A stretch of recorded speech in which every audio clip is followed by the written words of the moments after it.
Já estamos no ar aqui nesta quinta-feira, 22 de fevereiro. E eu já vou. Hoje o nosso tema aqui vai ser sobre a indústria, a nova indústria brasileira. Vou ajeitar aqui minha câmera e vou chamar aqui o professor Porfiro, como sempre.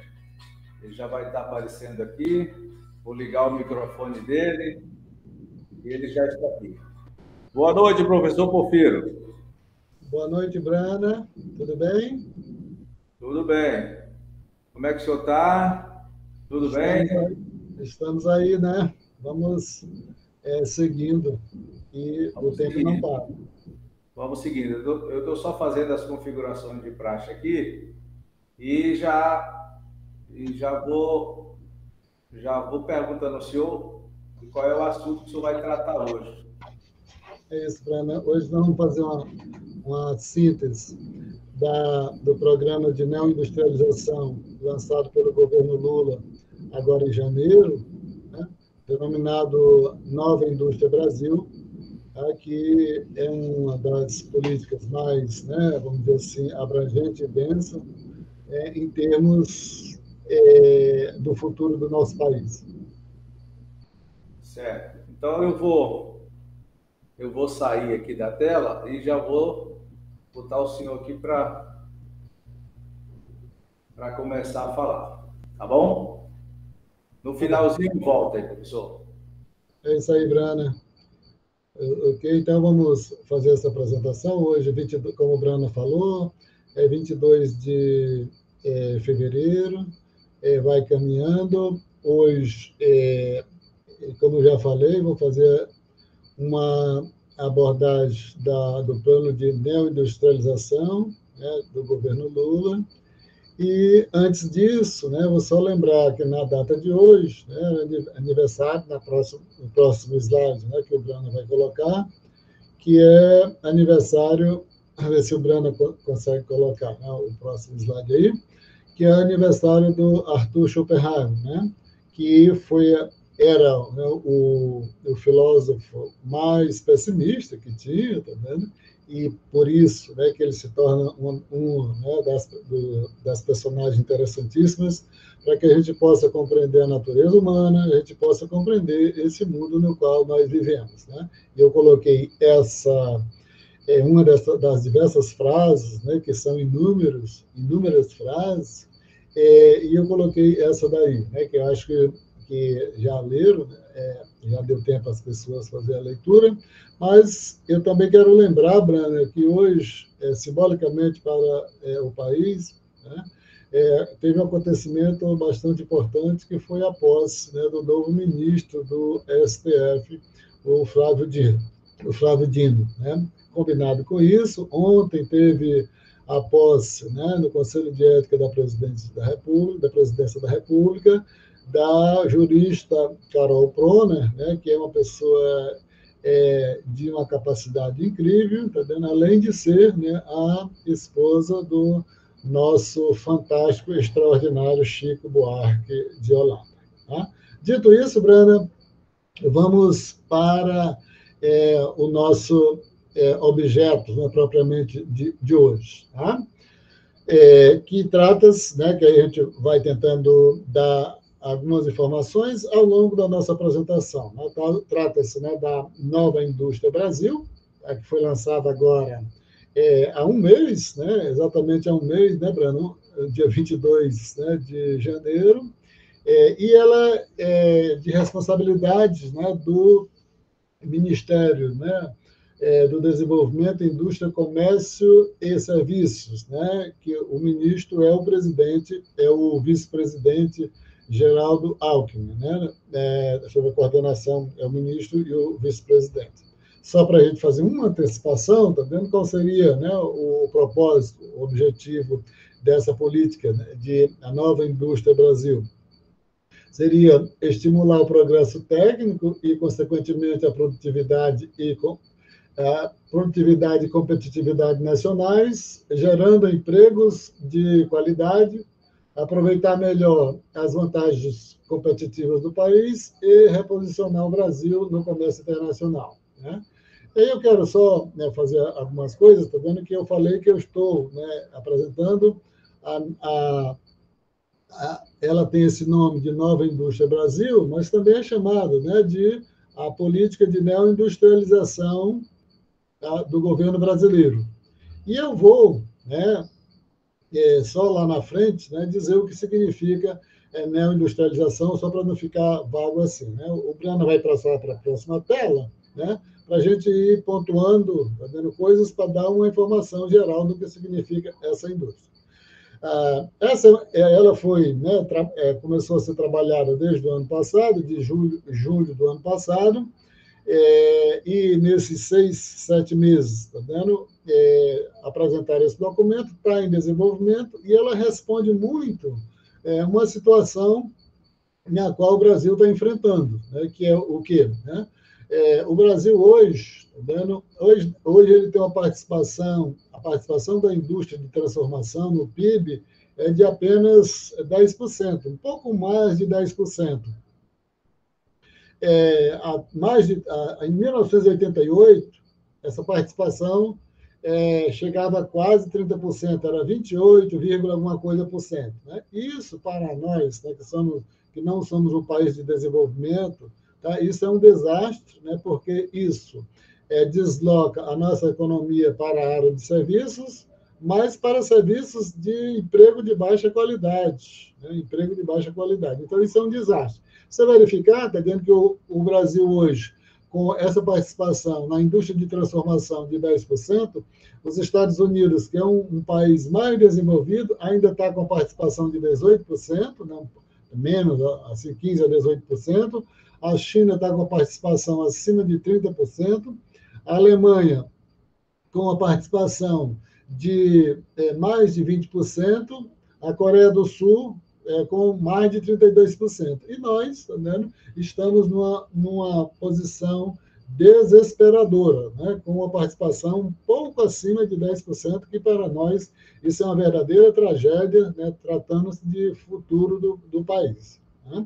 Então, o Bruno vai passando aí para que a gente possa ir pontuando e se acertando para dar uma ideia do que é essa nova indústria Brasil. Antes, né, dessa nova indústria Brasil que foi lançada agora, né, o Brasil, recentemente, eu não vou falar ao longo do tempo, né, porque o nosso país se industrializou com o nosso presidente Getúlio Vargas, né, depois teve uma certa continuidade ali na década de 60 e na década de 70, né, e que aconteceram várias estratégias de desenvolvimento de política industrial. Né, mas as mais recentes, tá vendo, lembrando as que aconteceram no governo Lula, já que no governo, né, do Fernando Henrique Cardoso, você não teve política industrial. No governo Lula, em 2004, você teve a Política Industrial Tecnológica de Comércio Exterior, com a apelidada de PITS, tá? Que é bastante estudada, bastante esquadrilhada, tá vendo? Eu não vou dar nenhum detalhe, tá vendo? Em seguida, em 2008, você teve a Política de Desenvolvimento Produtivo, a conhecida PDP, né? Também muito estudada, e nessa esteira dessas duas políticas industriais com características diferentes, a PITS e a PDP, dentro delas você teve o PAC, o Programa de Aceleração do Crescimento. Inclusive, no ano passado, o presidente Lula lançou o novo PAC, como, segundo ele disse, já que não encontrou outro nome, ele, de certa forma, utilizou o mesmo nome do PAC que foi lançado em 2007, 2008, e agora o de 2023, ele apenas colocou o novo, precedendo o nome, Novo Programa de Aceleração do Crescimento. Eu não vou detalhar nenhum, porque o interesse aqui é a nova indústria Brasil. Vamos lá, Brana, que a gente vai... Acho que o Brana passou 2 vezes. Só voltar aí, Brana, ver se tu passou 2 vezes. Tá bom. Essa política, que foi lançada agora sob a coordenação do vice-presidente, ministro da Desenvolvimento, Indústria e Comércio, Geraldo Alckmin, ela tem valores em torno de 300 bilhões de reais. E aí eu peguei uma parte das estratégias de desenvolvimento lá dos Estados Unidos, e sem contar com aquilo que foi feito no início do governo Biden, né, ali no auge da pandemia. Então, peguei só essas informações aí, com 3 programas, né, da política industrial dos Estados Unidos, que é a Lei de Investimentos e Empregos em Infraestrutura, a Lei sobre Chips e Ciência e a Lei de Redução da Inflação. Só essas 3 estão dando tem um valor de 1,2 trilhão de dólares, tá? Não é nem de reais. Nem isso aí multiplicado por 5, né, na taxa de câmbio, vai dar dando quase 6 trilhões, né, de dólares, o que o governo explicitamente dos Estados Unidos, apenas nesses programas, né, está destinando à sua política industrial. Você tem também, né, coloquei mais embaixo, né, a estratégia de desenvolvimento da Alemanha, que é novos princípios, né, estratégico da indústria alemã, que eles procuram, né, fazer um gasto do PIB em quase 10% destinado à indústria, que é uma coisa, se comparada para o Brasil, muito superior. Tá? Estou fazendo essa comparação só para dizer assim que nós temos uma política, nós esperamos que o que está previsto dando de recursos, né, seja todos aplicados, mas se você comparar, mesmo relativamente, em termos absolutos, não dá nem para comparar, né? Mas se você comparar em termos absolutos, são valores bastante menores do que as políticas industriais dos países industrializados, né? Aí eu mencionei dos Estados Unidos, da Alemanha, né? Mas a Itália tem uma política industrial, a França tem uma política industrial, eu tenho toda essa lista de políticas, né? O Japão tem, a Coreia do Sul tem, a França tem, cada um com suas peculiaridades, tá, mas todos eles têm uma forte e bem organizada política industrial. Estou dizendo isso porque lá na frente eu vou novamente falar a respeito disso, tá, de política industrial nos países, tá, industrializados. O Brana vai dar um passo agora, tá, só para a gente ver, tá, nesse sentido, né? Já falei, e aí você tem, em termos, né, de como é que as pessoas pensam em nível internacional a respeito de política industrial, né? Não estou tratando de documentos oficiais dos países, né, que a gente poderia mencionar aqui os documentos dos Estados Unidos, da Alemanha, do Japão, tudo, não é? Mas estou pegando apenas das organizações paraestatais, né, multilaterais, né, como o Banco Mundial, como o Banco Interamericano de Desenvolvimento, o BID, a OECD, a ANCTAD, etc., e o FMI. Tá? Tirando aí, com exceção, né, do Banco Interamericano de Desenvolvimento, todos eles mostram que nos últimos, depois da crise, né, de 2008, 2009, e se aprofundou com a pandemia, tá vendo? Todos os países industrializados, tá vendo, estão adotando fortemente políticas industriais. Tá? Geralmente o nome, né, desses textos dele, né, do FMI, do Banco Mundial, da ANCTAD. A ANCTAD já é uma instituição meio diferente, né? E da OCDE, todos eles mostram, tá vendo, que os países, tá vendo, diferente, né, do que predomina no nosso país, eles todos são favoráveis e mostram que há uma forte desenvolvimento de política industrial. E eu coloquei aí como ilustração, porque é o último texto mais recente que nós temos, tá vendo? Esse documento aí do FMI, é do Return of Industrial Policy in Data, né? Que aí ele vai mostrar, fazer um levantamento de como é que os países estão adotando, principalmente os países desenvolvidos, e o principal instrumento de política que é adotado, né, são os subsídios, né, que são utilizados. Imagina, tá vendo? isso está dando tratado tá dando aqui no país. Quando se fala em subsídio, como se né, o formulador de políticas públicas estivesse cometendo um crime. Né? Então, coloquei só esse documento aí, mas você vai encontrar para mais de 10 documentos só desses organismos, mostrando tá dando, como é que está sendo pensado as estratégias de política industrial hoje no mundo. Né? Isso que eu queria mencionar a respeito, né, dos documentos de mais influentes e mais importantes que circulam no mundo. Vamos lá, Brana, para passar para o próximo. A nova política, né, a nova indústria Brasil, ela é baseada, tá, numa concepção de missões, tá, na concepção de missões. E essa concepção de missões, eu não vou desenvolver aqui, tá, mas tá vendo, ela está associada, basicamente, né, essa ítalo-britânica, né, essa fantástica mulher professora, né, e pesquisadora e formuladora de política, né, a Mariana Mazzucato, né? E ela tem esses 3 livros espetaculares, tá vendo? Então, tá dando a leitura de cada um deles, tá dando nos possibilita, tá dando um entendimento aprofundado, tá dando de como é que os países, né, eles se movimentaram, o que foi que eles fizeram, tá vendo? Você pega, né, cada um desses livros, tá vendo?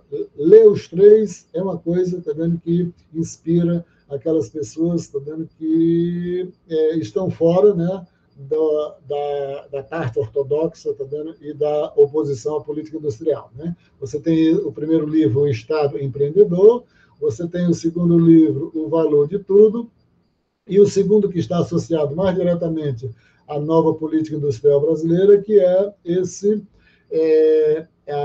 livro aí, Missão Econômica, né? Políticas, né, por meio de missões. E aí ela coloca aí, nesse livro, né, eu tirei só uma parte para dizer o seguinte: o que significa uma política por meio de missões, né?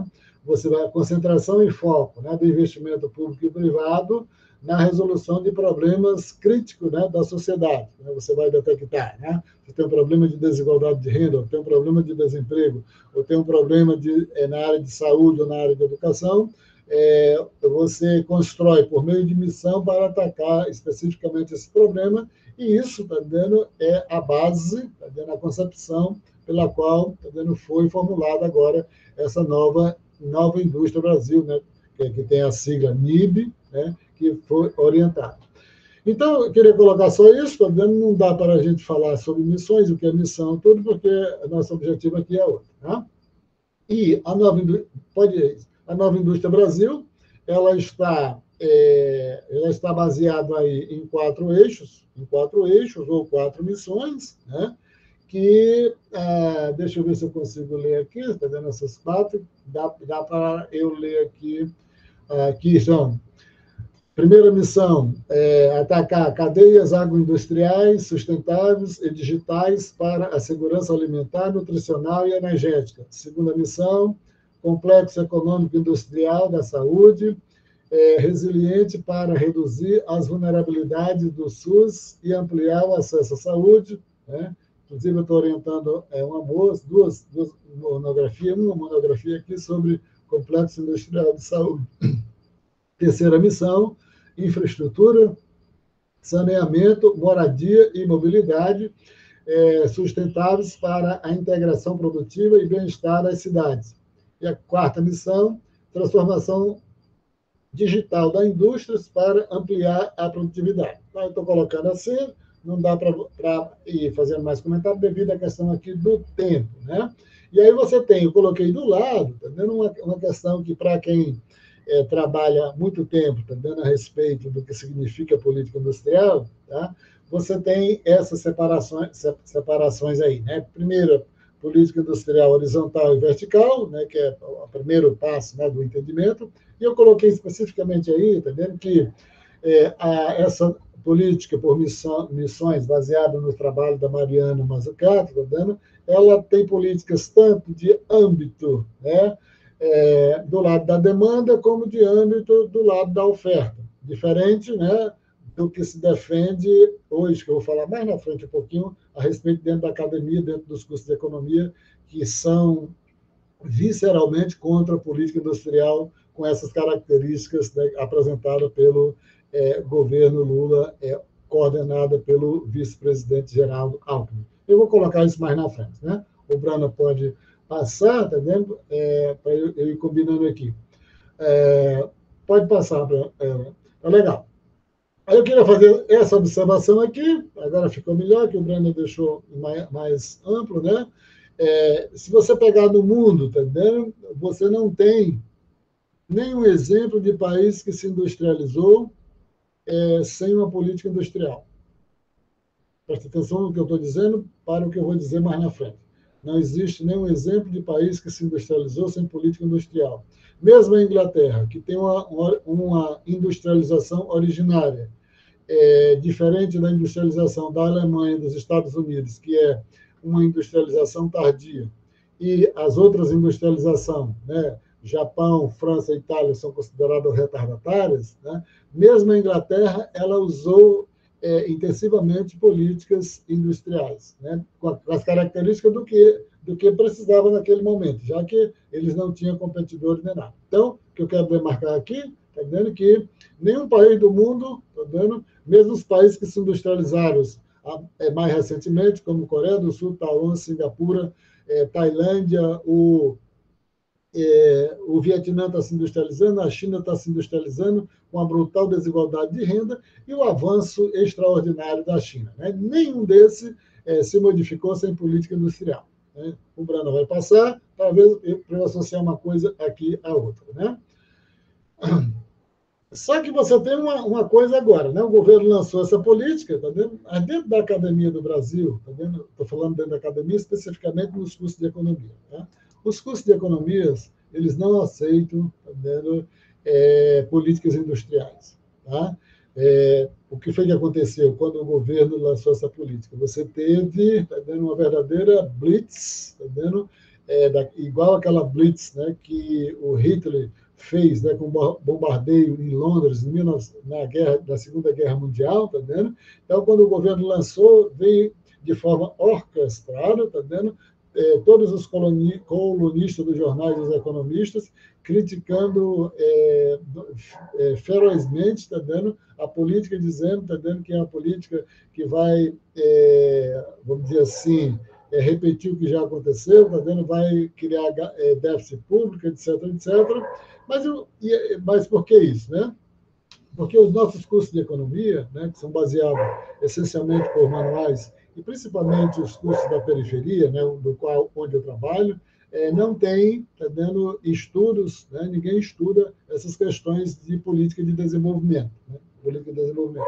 Nós só estudamos nos manuais, e os manuais, tá vendo, vão até o seguinte, tá vendo? O máximo que o governo pode fazer é, tá vendo, atacar as falhas de mercado para o mercado trabalhar melhor. Tá? Para o mercado trabalhar melhor. Então, vai trabalhar com política de regulamentação, com reforma trabalhista, com reforma tributária, reforma administrativa, etc. Tá? São essas políticas, né, que se aprende nos cursos de economia, principalmente da periferia.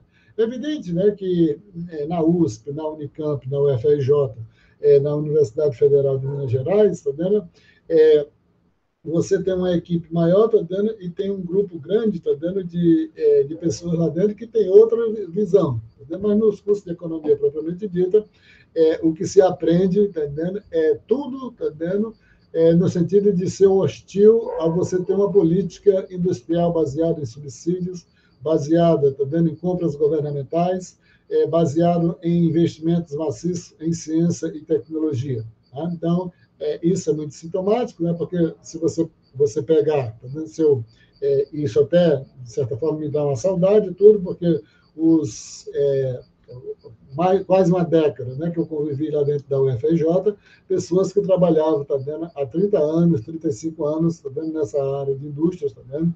Já morreram alguns, tá vendo, mas tem uma série lá, como o professor João Carlos Ferraz, professor Cassiolata, a professora Helena, o professor David Cook, que faleceu recentemente, a professora Lia Hensenclev, tá vendo? Sem falar, né, das outras universidades que eu falei. E eles, né, trabalham com essa discussão a respeito de política industrial. Nas universidades da periferia, tá vendo? O máximo que você vai fazer, tá vendo, é estudar alguma coisa no sentido de dizer que é um erro, tá dentro de estratégias, porque os textos que nós usamos, as teorias que nós usamos, tá vendo? Elas não são adequadas a isso, tá vendo? Ou seja, é uma coisa própria da periferia, né? É uma própria do atraso mesmo. Aí, dito isso, tá vendo? Tem a seguinte pergunta, tá vendo? E essa política do governo, né? Ela vai dar certo, nessa a nova indústria Brasil? Aí tá vendo que é um grande desafio, né? Porque você tem desde a questão, tá vendo, de nós termos, tá vendo, o processo de enfraquecimento das instituições que têm um peso grande, como o BNDES, a Petrobras, etc., tá vendo? Isso vai ser um grande desafio, tá vendo?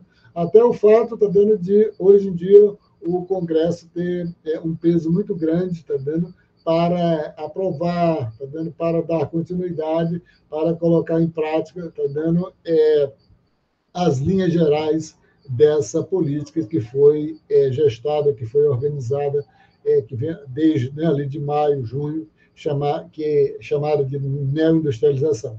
Neoindustrialização quer dizer o quê? Né? Quer dizer o seguinte, como nós saímos, né, de quase 30% da participação da indústria de transformação, participação no PIB, para próximo de 10%, nós sabemos que isso é muito difícil, você aumentar essa participação. E a neoindustrialização significa o quê? A possibilidade de você criar adensamentos produtivos, né, tecnologicamente mais avançados, para que nós possamos, tá vendo, criar no setor de serviços, tá vendo, empregos, tá vendo, de maior qualidade, né, que hoje, tá vendo, nós temos uma economia, tá vendo, que tem o serviço está tendo um peso muito grande, falando na economia privada e pública, está dando um peso muito grande, mas só que são empregos de baixa qualidade, né? Mas a gente sabe que é um grande desafio, tudo, entendendo? E que o ideal é que isso seja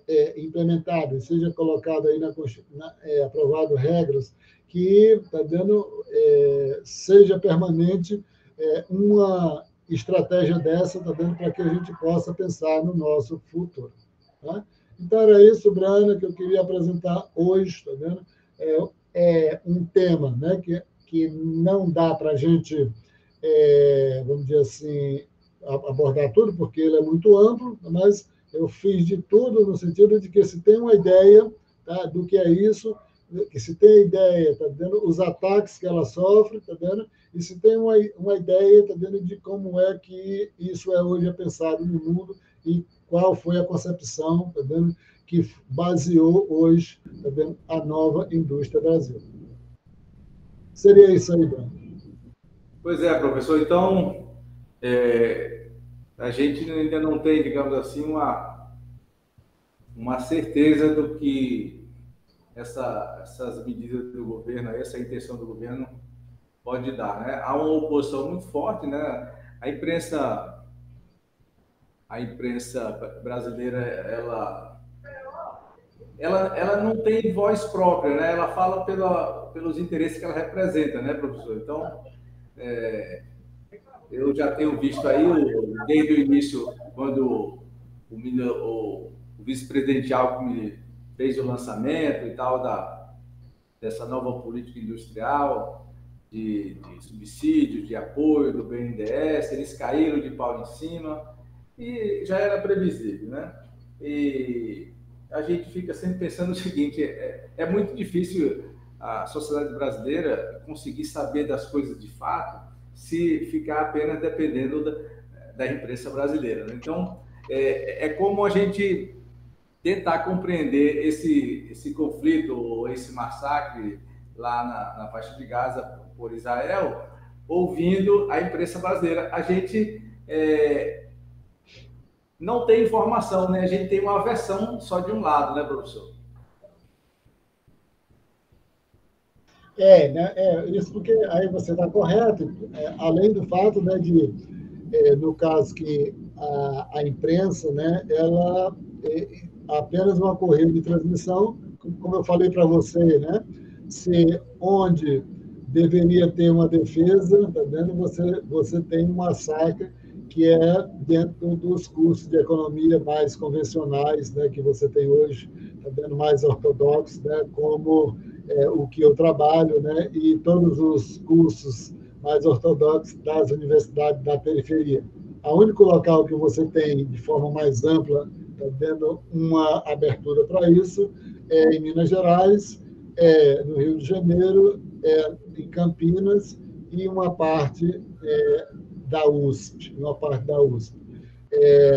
O resto, tá vendo? Você tem uma ou duas pessoas em Brasília, três lá no Rio Grande do Sul. Recife, professor, em Recife não tem, não? Recife, na UP?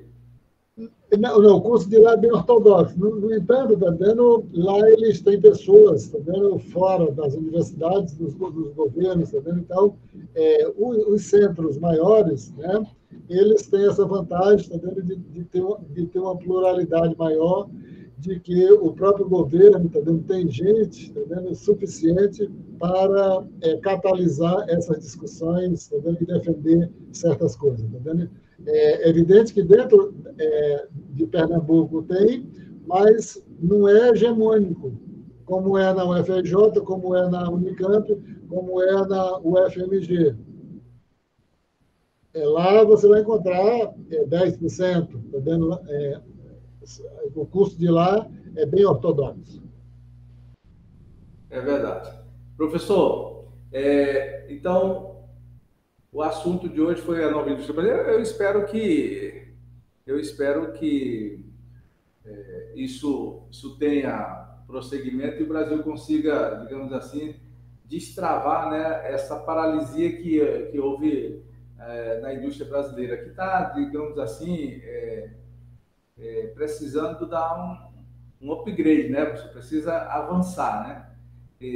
Porque a gente precisa sair dessa coisa apenas de vender minério, vender soja, vender carne, vender matéria-prima, porque isso, isso não gera educação, né, professor? Não gera educação. O que gera educação é a indústria, né? A indústria gera inteligência, né? Gera educação. O serviço, e essa venda de matéria-prima, isso não gera educação, não gera inteligência. A indústria gera inteligência. E os serviços, né? Sem uma indústria de uma forte complexidade, o emprego na área de serviços são empregos de muita baixa qualidade, né? Por isso que nós precisamos, mesmo que nós não conseguimos chegar mais a uma grande participação, tá vendo, da indústria no PIB, mas os investimentos podem levar, tá vendo, que passa a surgir empregos de alta qualidade no setor de serviços, que a agricultura por si só ela não leva, tá vendo, essa questão, dado, tá vendo, que a maneira que ela a lógica, né, tecnológica e de organização produtiva da agricultura, ela não leva a isso, tá vendo? Só a indústria possibilita a criação de empregos de alta qualidade na área de serviços. É por isso que eu disse que ela possibilita aumentar a inteligência brasileira, né? Coisa que, por exemplo, que as pessoas não compreendem isso. O agronegócio não, gera pouca inteligência. O serviço gera muito menos ainda inteligência. O que gera inteligência, o que faz as pessoas pensarem em ser engenheiro, é a indústria, né? A indústria de transformação, né? É evidente, né? O setor a gente pode até aproveitar a força, né, do setor do agro, no sentido de que ele possa até se complexificar mais, tá vendo, para que isso possibilite parte dele, tá vendo, eleve, tá vendo, esse que você está dizendo, né, a questão da necessidade de pessoas, né, com mais nível educacional, o uso, tá vendo, de serviços urbanos de maior qualificação, etc., tá vendo, que seria uma grande contribuição. E isso só pode ser daquilo que eu disse, né, Branda, que tá vendo, essa oposição feroz, para que não se faça investimento, para que o governo não tenha política de compras, política de conteúdo local, não tenha subsídios, tá vendo? Nenhum país conseguiu se mexer, tá vendo, sem isso, e se nós não conseguirmos enfrentar, permanecer falando que a parte da sociedade brasileira, tá vendo, para que em algum momento isso aconteça, tá, porque hoje o que prevalece é essa ideia, né, dos economistas, né, ortodoxos, tá vendo, que tá vendo, eles só sabem dizer, tá vendo, só sabem falar, é preciso fazer o superávit, é preciso fazer o superávit, etc. Tá vendo? E com isso, tá vendo, nós não vamos conseguir, tá vendo, avançar. E que tem uma regra muito interessante, Bruno, que dentro dessa questão, quando você vai discutir essa questão de estratégias de política industrial, política de inovação, que diz o seguinte: para você permanecer no mesmo local, nessa disputa, você precisa correr muito. Porque senão, se você não correr muito, você se atrasa de uma maneira que você nunca mais também vai se restabelecer. Para se manter no mesmo patamar, você precisa correr muito. E para avançar alguma coisa, também aí que você precisa correr mais, fazer aumentar a intensidade, tá vendo, das políticas para que você tenha mais capacidade de correr uma maratona ou mais, tá vendo, para poder avançar alguma coisa. Para ficar no mesmo lugar, você precisa suar muito. Agora, para avançar alguma coisa, você tem que fazer coisas parecidas com aquelas que os países desenvolvidos realizam. E é exatamente isso, né, professor, para a gente finalizar aqui. Não avançar na questão industrial, ou seja, não avançar na inteligência transformadora, é o projeto, né? É o projeto dos países centrais, né? Deixar sempre o país como o Brasil na periferia, né? Então a gente não compreende isso, né? A maioria de nós no Brasil não compreende isso. E os governos também não compreendem isso. Aí quando aparece um governo que é mais ou menos trazer essa discussão de volta, e ele é bombardeado pelos representantes dos que não querem que o Brasil saia da periferia, né? Isso, é verdade. Muito bem, professor, vamos encerrar aqui, mas o senhor não sai do ar, eu quero só falar um negócio com você, com o senhor, depois que eu encerrar aqui. Pessoal... Tá legal, né, Branco? Hoje eu estou com a minha camisa que eu comprei lá em Sevilha, tá vendo? Ela ficou grandona, mas eu sempre uso aqui para ela ter uma utilidade, para eu não precisar dar de presente para alguém, né? Então, só quero registrar que eu estou com a minha camisa lá de Sevilha. Ah, é do time de futebol lá de Sevilha ou é da cidade? Não, do time, né, Sevilha. Do time, né? É o time já da faixa C, da faixa D, né? Eu nem sei que equipe. Não é dos primeiros, não, né? Não é dos, na verdade, na Espanha só tem dois times, né, professor? Então, só tem dois times. Tem o Madrid e tem o Barça, né? Então, quando um não ganha, o outro ganha. Então, é só isso, né? Professor, a gente tá encerrando. Eu queria pedir ao pessoal para... Nós estamos nos aproximando de 5.500 inscritos no nosso canal. Falta, se eu não estou enganado, faltam uns 4 ou 5. Então, você que está assistindo aqui não se inscreveu, ou que vai assistir depois, se inscreve no nosso canal, ajuda a gente.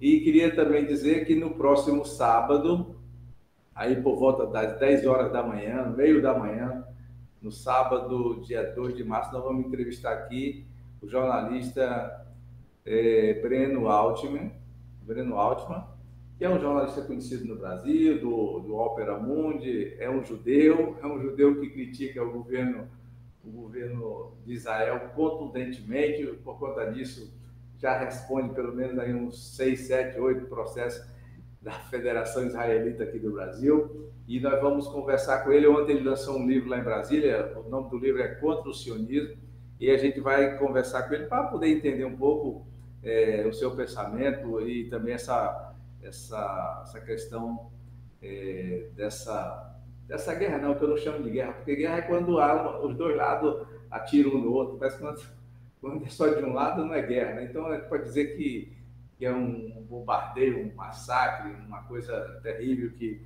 os que ouvem a gente falar, diz logo que a gente é antissemita e tal, a gente não pode criticar um massacre, porque diz que a gente é antissemita. Não. não é isso. É que, na verdade, não é uma guerra. A guerra pressupõe os dois lados se conflitarem, se combaterem, coisa que nós não estamos vendo. Professor, então, até a próxima. Falo com o senhor em 1 minuto e a gente fica por aqui.